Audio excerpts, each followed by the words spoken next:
Chapter 18. A Flood of Sunshine.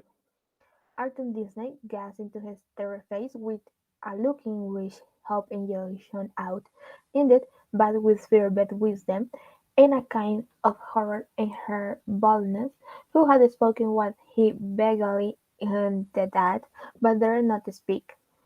But Hester Prynne, with a mind of native courage and activity, and for so long appeared not merely estranged, but outlawed from society, had habituated herself to such latitude of speculation as was altogether foreign to the clergyman.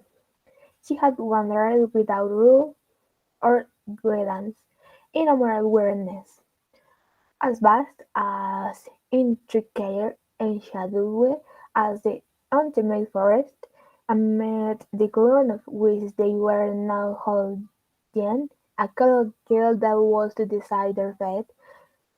Her intellect and heart had their home, as it were, in desert places, where she roamed as freely as the wild Indian in his woods. For years past she had looked from this estranged point of view at human institutions, and whatever press or legislators had established, criticizing all with hardly more reverence than the Indian would feel for the clerical band, the judicial robe, the pillory, the gallows, the fireside, or the church. The tendency of her fate and fortune had been so to set her free. The Scarlet was her path, far into regions where other women dare not tread, shame, despair, solitude. These had been her teachers, stern and wild ones, and they had made her strong, but taught her much amiss. The minister, to let him beyond the scope of general received allowed, although in a single instance he had so fearfully transgressed one of the most sacred of them. But this had been a sin of passion, not of principle nor even purpose, since that Grecian epoch he had watched with marine simultaneousness, not his acts. For those it was easy to arrange, but each breath of emotion, and his every thought, at the head of the social system, as the clergyman of that day stood, he was only the more trembled by its regulations, its principles, and even its prejudices. As a priest, the framework of his order inevitably hemmed him; as a man who had once seemed but who kept his conscience all alive and painfully sensitive by the spreading of an unhealthy wound, he might have been supposed safer wearing the line of virtue than if he had never seen it at all. Thus we seem to see that, as regarded Hester Prynne, the whole 7 years of outlawed ignominy had been little other than a preparation for this very hour. But Arthur Dinsday, were such a man once more to fall, what plea could be heard in extenuation of his crime?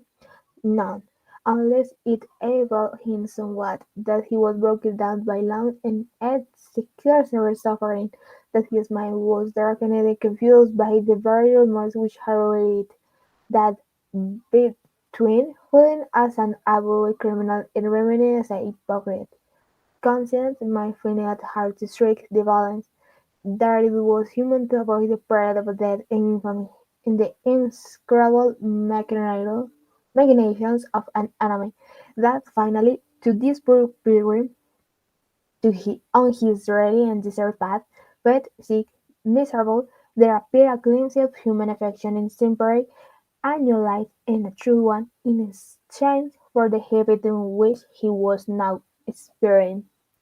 And be the stern and sad truth spoken, that the breach which guilt has once made into the human soul is never, in this mortal state, repaired. It may be watched and guarded so that the enemy shall not force his way again into the citadel, and might even in his subsequent assault select some other avenue in preference to that where he had formerly succeeded. But there is still the ring wall, and near it the sealed tree of the full that will win over again his unforgotten triumph. The struggle, if there were one, need not be described. Let it suffice that the clergyman resolved to flee and not alone. If, in all these past 7 years, thought he, I could recall one instant of peace or hope, I would yet endure, for the sake of the earnest of Heaven's mercy. But now, since I am irrevocably doomed, wherefore should I not snatch the solace allowed to the condemned culprit before his execution? Or, if this be the path to a better life, as Hester would persuade me, I surely give up no further prospect by pursuing it. Neither can I any longer live without her companionship, so powerful is she to sustain, so tender to soothe. Oh, thou, the one I dare not lift mine eyes, wilt thou yet pardon me? "Thou wilt go," said Hester calmly as he met her glance. The decision once made, a glow of strange enjoyment threw its flickering brightness over the trouble of his breast. It was the exhilarating effect upon a prisoner just escaped from the dungeon of his own heart, of breathing the wild, free atmosphere of an unredeemed and Christian's lawless region. His spirit rose, as it were, with a bound, and attained a nearer prospect of the sky, than throughout all the misery which had kept him rolling on the earth. Of a deeply religious temperament, there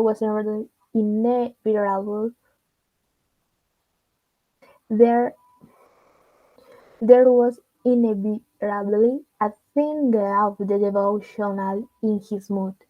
"Do I feel joy again?" cried he, wondering at himself. Methought the germ of it was dead in me. "O Hester, thou art my very angel. I seem to have flung myself, sick, sin-stained, and sorrow-blackened, down upon these forest leaves, and to have risen up all made anew, and with new powers to glorify him that hath been merciful. This is already the better life.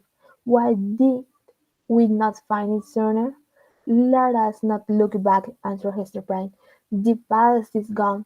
Wherefore should we linger upon it now? See, with this symbol I undo it all, and make it as it had never been." So speaking, she undid the clasp that fastened the scarlet letter, and taking it from her bosom, threw out to a distance among the withered leaves. The mystic token alerted the hither rush of the stream. With a hand's breadth farther flight would have fallen into the water, and have given the little brook another woe to carry onward, besides the unintelligible tale which it still kept murmuring about. But there lay the embroidered letter, glittering like a lost jewel, which some ill-fated wanderer might pick up, and thenceforth be haunted by strange phantoms of guilty, sickling of the heart, and uncountable misfortune. The exhumed gone, Hester heaved a long, deep sigh, in which the burden of shame and anguish departed from her spirit. Oh, exquisite relief!